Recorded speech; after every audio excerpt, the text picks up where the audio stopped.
Welcome to the Wild Pitch Podcast, hosted by Brian Gales, Jimmy Gales, Brian Dorsey, and Christopher Rojas. All right, we're back with another episode of the Wild Pitch Podcast, and today we are lucky enough to get back to having the big leaguers on here, and we have an actual current big leaguer, Daniel Zamora from the New York Mets. My brother Brian here, the silent one, you're actually going to hear from him because he's the one with the relationship with Danny through Modus. So, Brian, why don't you introduce him if you will? Yeah, so, Dan played collegiately at Stony Brook. And that's one of the things where I want to start. So you played at Stony Brook University, but you're from California. How did that come about? Well, my college pitching coach and my high school pitching coach, they coached together in the Cape Cod League.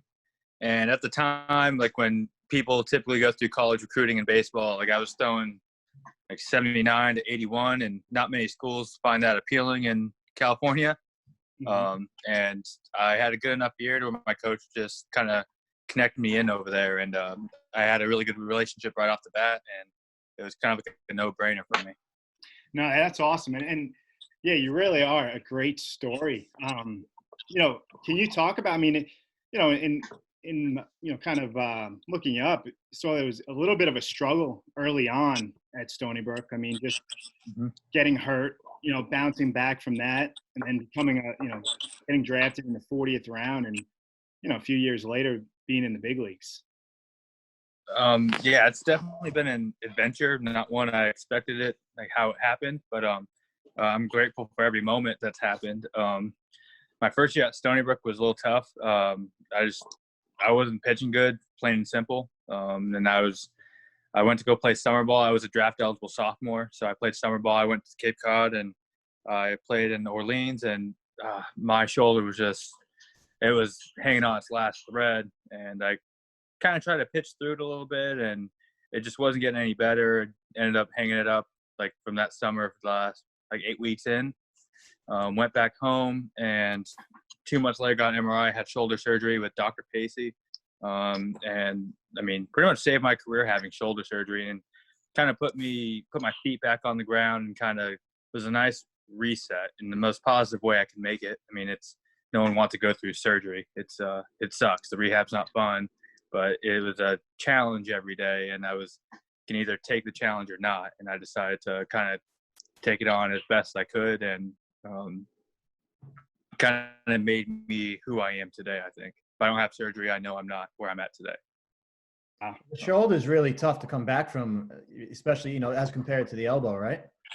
I would say so, yes. I see a lot more people struggling after shoulder surgery opposed to Tommy John or some kind of elbow surgery. It's just the range of motions. It's just hard to get through some of them. And like I remember being 16 months out, and like I used to be able to hit 90, 91, 92 sometimes, and now I came back 16 months later, I'm still throwing 83.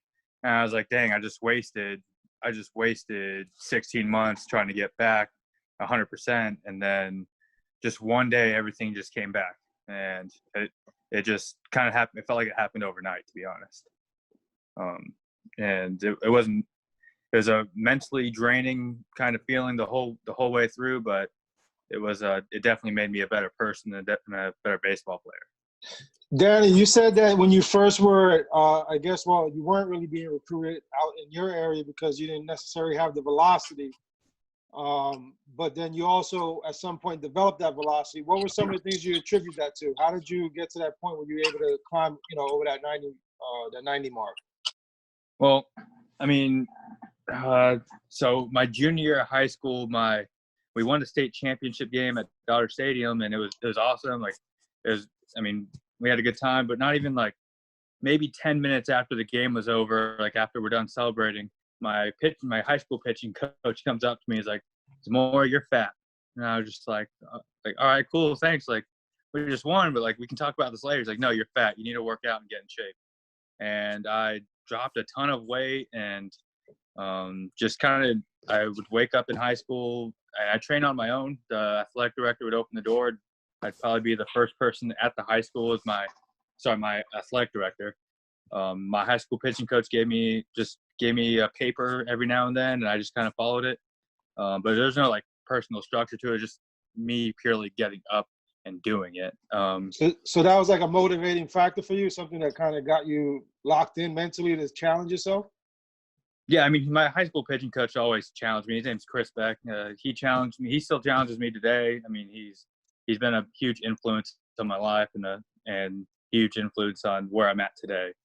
And it just he called me out. And I mean, you get called out on something, you can take it personally and just kind of hide and say, no, you're wrong, or you can be like, you know what, maybe he's right. There's something here, and that's what I did, and it I ended up having a pretty good increase. I love how you said that, though, because so many times, right, it's easy to kind of take that in a different perspective or a different, react to it differently when someone challenges you in such a way, because, it's like you can say to yourself, screw this guy. He doesn't really think much of me. I'm just going to keep being who I am, as opposed to maybe looking at it. He wants the best for me. So let me put my best foot forward. Right. I mean, especially with today's kids, I'm sure you're probably seeing it with either former teammates. They don't necessarily handle criticism well. I think that's the difference in a lot of guys that don't make it. They don't handle criticism well. It's like, you just gotta, if it's constructive and I think a lot of it has to do with also the person that's telling you. Like, if you respect that person a lot, it's a lot easier to take that criticism. And I think especially in high school, like, you can still go to your mom and dad and be like, hey, I don't like this guy. I want to go somewhere else. But my parents did a really good job at staying back and saying, nope, this is your guy. This is what you're going to do. So yeah. How many parents would go to the AD and try to get the coach fired for saying something like that, or their kid now? What, we laugh about that, but that's the reality, right? I mean, you call a kid fat, at the high school level specifically, that can be an easy meeting with administration, and then somebody's in trouble all of a sudden. But he had good intention, So. Yeah, I mean, he wasn't wrong. He was right.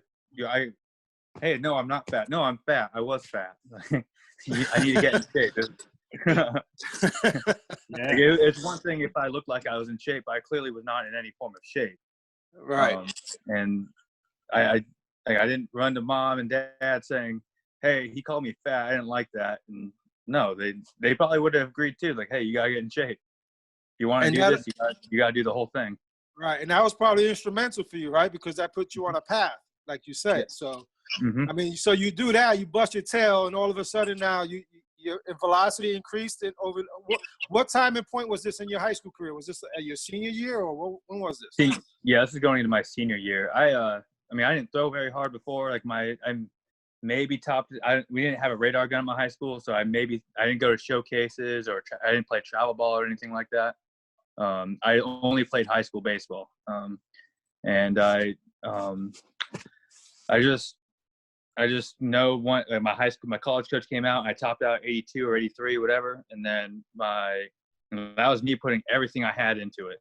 Right. And then I guess I wanted a scholarship. I wanted to play college baseball, and then 4 to 6 months later, a Blue Jay scout came up to me and said, "Hey, where did this velocity come from?" I'm like, what I don't know what you're talking about. Like, I throw 83. And he's like, well, I had you at 91 today. I'm like, oh, that's cool. But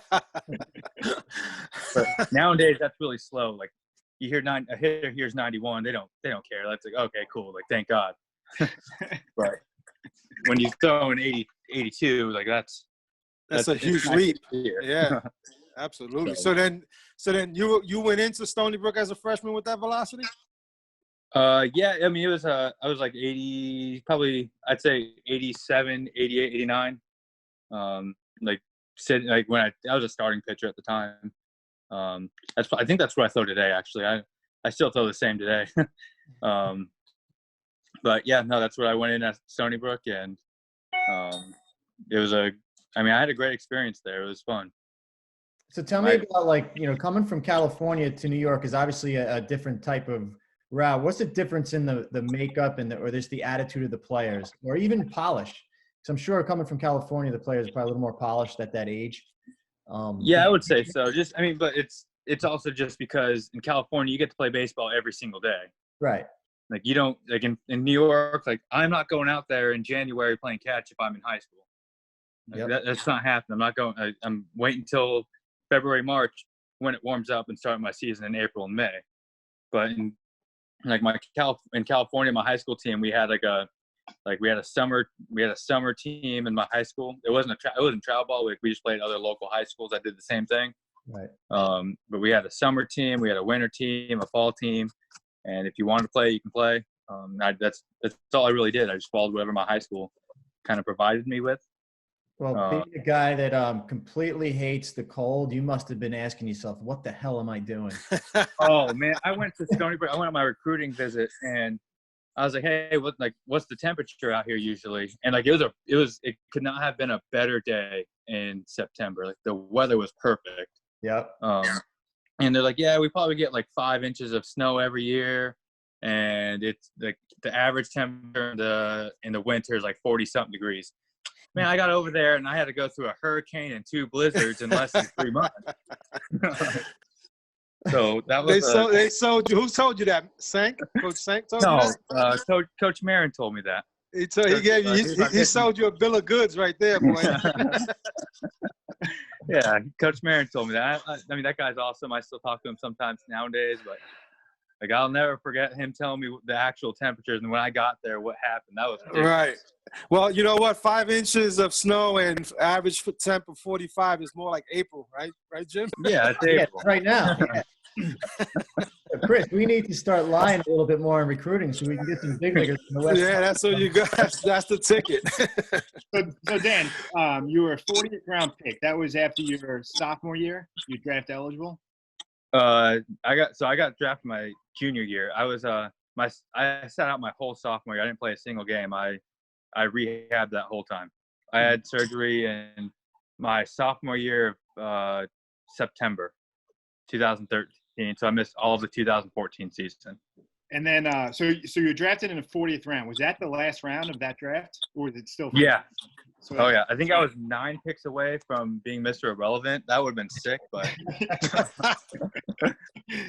And did you sign right away, or did you go and play summer ball and sign out? Well, I was actually in summer ball when I got drafted. I didn't think was. because I had shoulder surgery. I'm like, I'm not going to get drafted right now. There's I got like 6 or 7 emails saying, hey, like your medical report's an issue to us. Sorry. Like, I understand. I was 22 years old. I had labrum surgery. Like, I get it.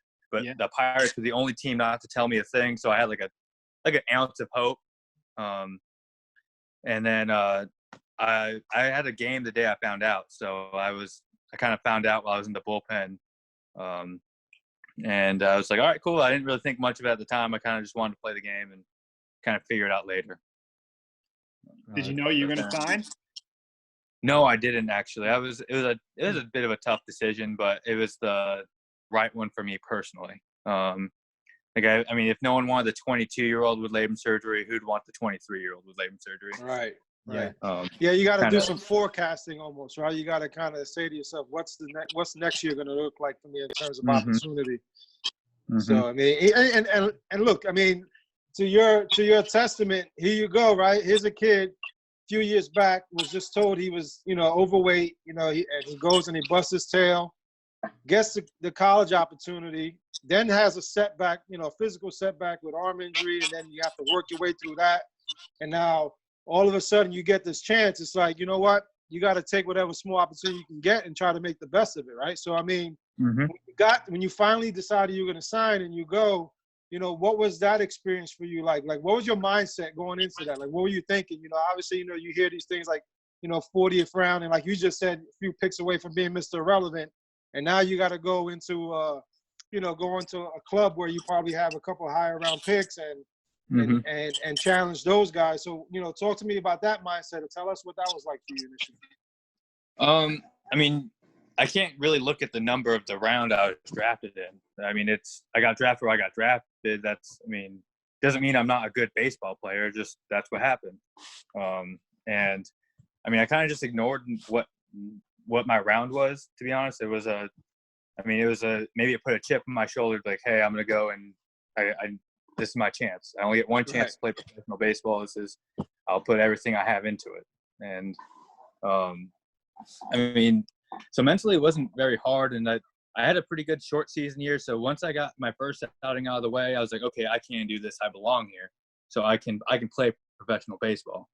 So once I got that into my head, then I was able to kind of have that as my base, and kind of every level I'd go up. And like after the first outing, I'd be like, okay, I belong here. I can do this. I can do that. Right. And I just kept adding up to where I'm at today.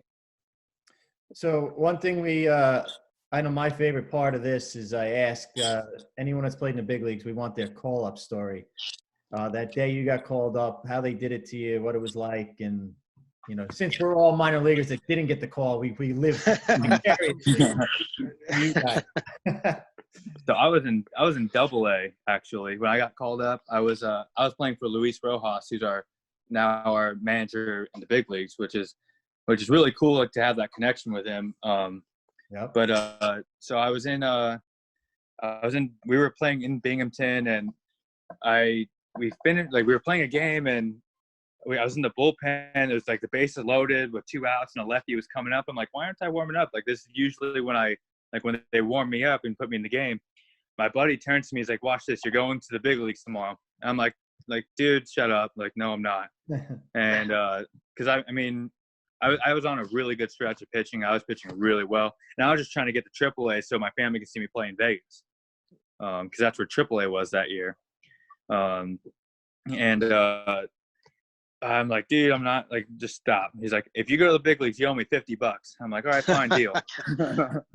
So Did you pay up? Did you make that? Did you pay your debt? When I left the clubhouse, I put 50 in his locker. Yeah, I did. That's probably the best $50 right. you ever gave away, right? That's the best. That was easy. That one was easy for me.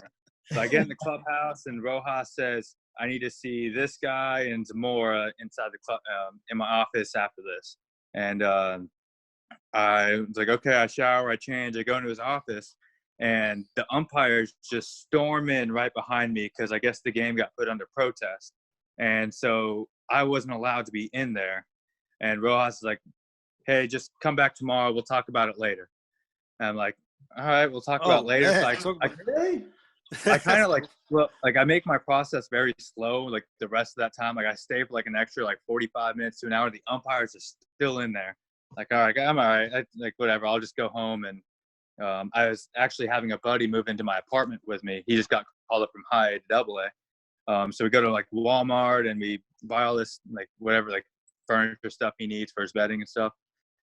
And I got a call on my phone, and like, it's Rojas. Why is he like calling me? And calls me. He's like, hey man, like I'm sorry how this happened earlier today, but my wife was pregnant. So he's like, hey, how's your wife feeling? I'm like, oh, she's doing good. She's 7.5 months now, and like we're close to having this baby. And he's like, all right, well, can she fly? I'm like, no, she can't. The doctor put her on bed rest the last 2 months. And he's like, oh, that sucks. Well, have your family fly out to Philly. And I'm like, he's like, you're meeting the team there. And I was like, oh my God, this is sick. Wow. It was a quick turnaround. It was unbelievable. It's funny because everybody's story everybody's got this like wild, it's never just plain and simple. It's yeah. There's a bunch of paperwork involved and stuff like that. There's a bunch of like, hey, we got to make sure that, because I wasn't on the roster, so they got to make sure that this is what's happening, and a whole bunch of. And that's when you get there, right? Once you get to Philly, that's what they do, right? All the paperwork, or is that before you get there?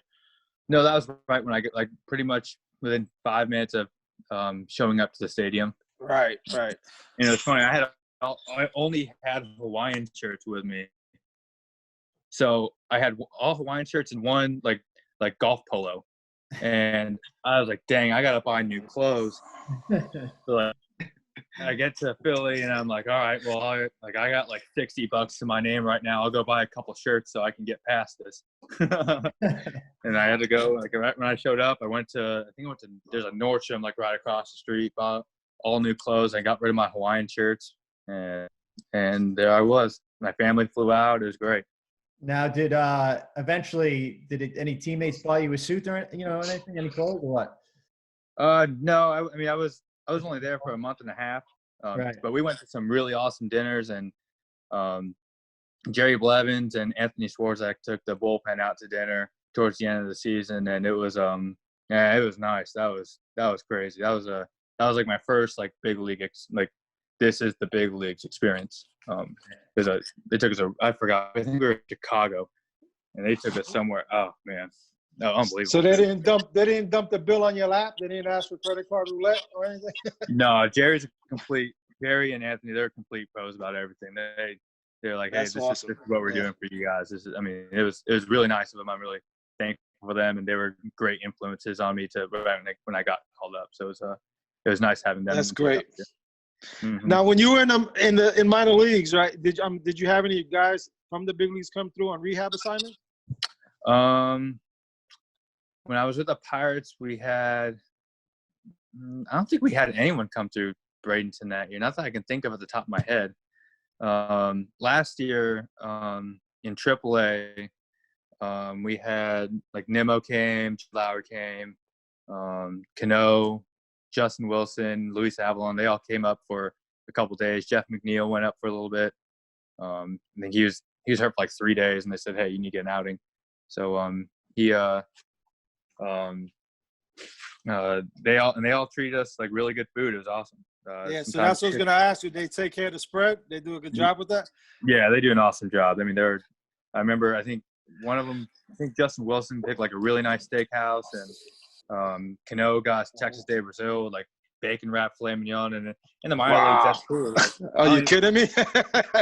Because Jim, like, wasn't that like always the great thing about being in the minor leagues and the rehab assignment came through? It's like you couldn't wait for the spread because you knew he was going to take care of it. Yeah, the guy. we were playing a game where Aldis Chapman went in high A, actually. Oh yeah. Aldis Chapman bought it. Even the game got rained out, and he bought everybody out back on both sides of the team on both sides of the game, like the home team and the away team. We both got Outback, and he bought us like really nice steaks. I was like, oh, cool, we didn't even play today. That's really cool to be able to do that. Mm-hmm. Brian, do you have something with McNeil? Well, first I wanted to. I do have something quick with Swarzak. So in 2018, before you had gotten there, early in the year, I was throwing batting practice for the Mets. Like they would call me up when they were facing a lefty, and I would shower after, and most of the guys didn't know who I was, only the hitters. Mm-hmm. So one day I'm in the shower, and then I'm like brushing my teeth. I was meeting guys after, and he's looking at me, so I'm like, oh, I just throw, he's probably wondering, who is this guy? You know, we got a new guy, or? And I was like, I just throw BP. Yeah, because you look like you can still play for sure. You still got that look. You can pull it off. but I'm just like, nah, hey, I throw BP, and he's like, yeah, so do I sometimes. That's a good. That's what. I think as we all fall in that somewhere. Everyone throws a nice round of BP once in a while. Absolutely. That's awesome. But with McNeil, I noticed on your Instagram that you're a beat writer for Jeff McNeil. What's that about? I was Jeff McNeil's roommate, and I love giving him a hard time. And I love, he's a great dude. I enjoy hanging out with him and everything. But I mean, when we got sent home, I was like, dang, no one can cover Jeff McNeil now. Like all the reporters are looking for Jeff McNeil. This is my chance. So it started for I did it for 2 or 3 days, and then everyone got sent home, and like not just like we couldn't be at the facility anymore. So I drove back home, and I've fallen off a little bit, but I'm just waiting for the day where I can say that Jeff McNeil's back in the clubhouse, because this is my thing right now. But it would have been fun if we were still doing it. I would still be doing it today if I got to hang out with him and be around him more often. But with everything going on, it's been a little bit tough. But it started off as a fun joke, and he ended up kind of like buying in with me with it. So it was cool. That's awesome. What Dan, happened I'm sorry. Go ahead, Brian. To stay ready? What was that? What have you been doing at home to stay ready? So I built a gym in my backyard. So I got a gym in my backyard. I built a batting cage and a pitching mound, and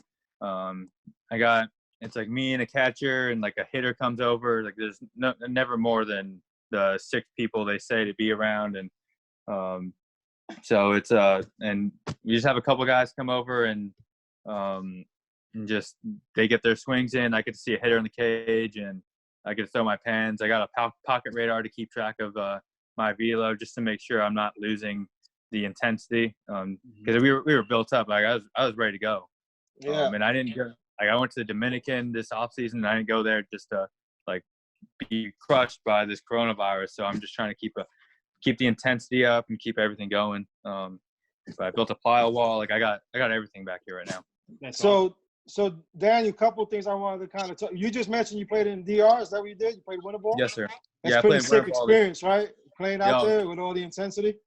It was honestly one of the best baseball experiences I've ever had. I learned a lot. We stayed in like a beautiful resort. I almost didn't want to leave the resort every day. It was tough. Like they put us up in a resort called Costa Campo. I played for the Toros.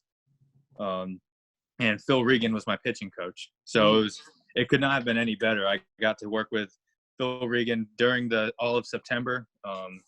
And I had him in the DR too. So I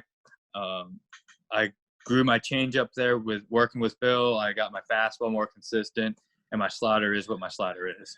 Right. You're talking about, working on certain things, and that kind of leads me to my next, I guess, question is, talk to us about some of the adjustments you need to make as you continue to rise through the minor leagues, and whether it be physical adjustments, mental adjustments, and then, what were some of the coaches that maybe helped you? So my coach I had the same pitching coach with the Pirates for 3 years. His name is Matt Ford. He helped me out a ton.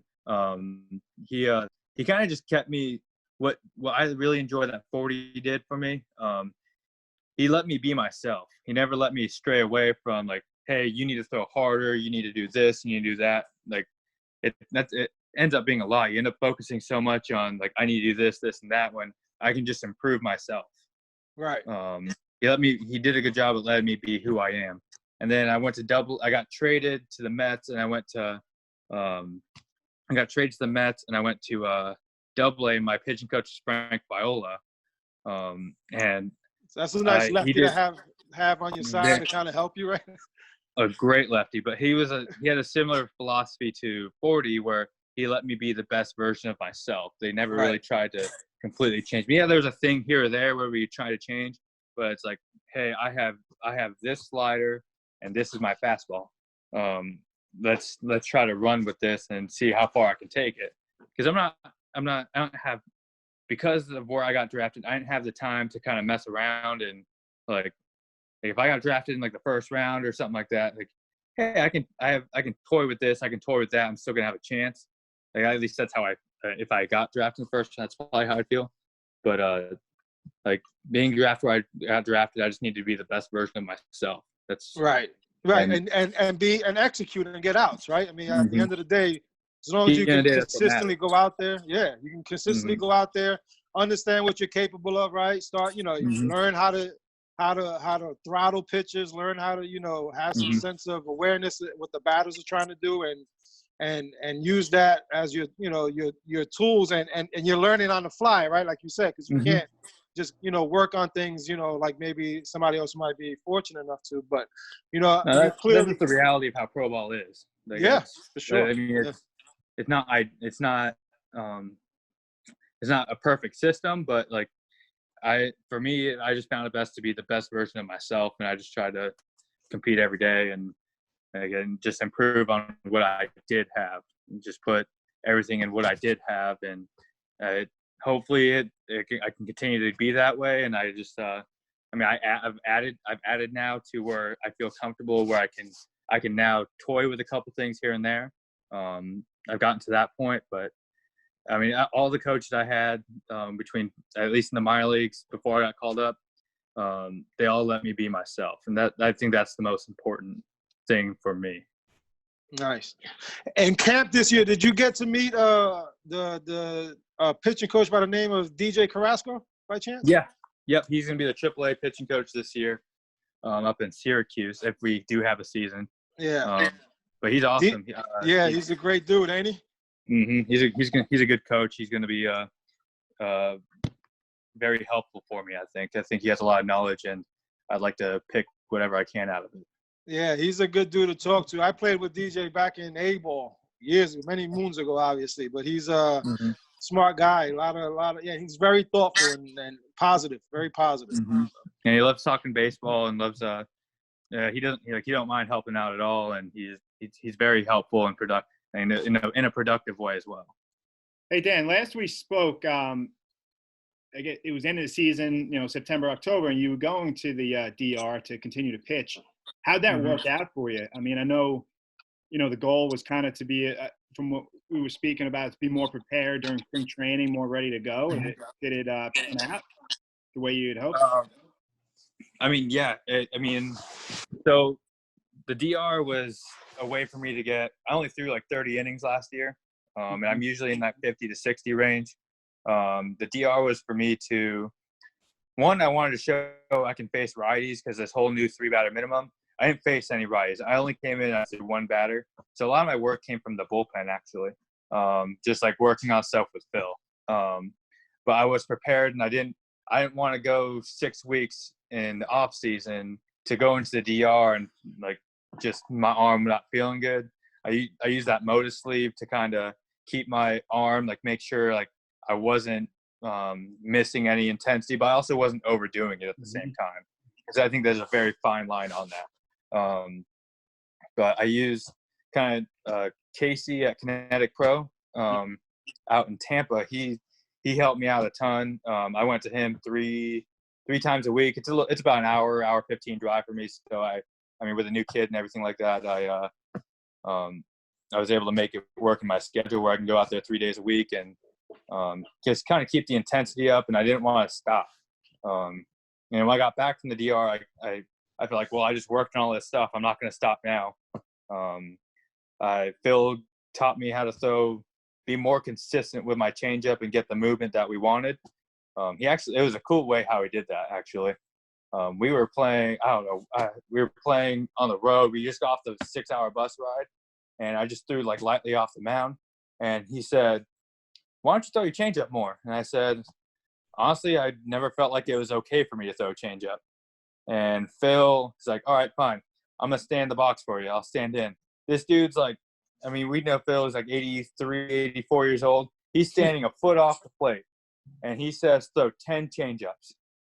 I'm like, if I could throw a changeup to Phil right now, I can throw this thing to anybody. Phil is literally a foot off the plate, no helmet, no bat. No room for error, right? No error. You can't make no, I had to throw, because if you baby a changeup, that thing's sailing, and I probably hit him. But like that was like my breakthrough with feeling comfortable with a changeup. Now it's not perfect yet. It's not quite where I want it, but it's night and day better than it was before. So because of all that stuff that happened, I can't stop doing what I'm doing.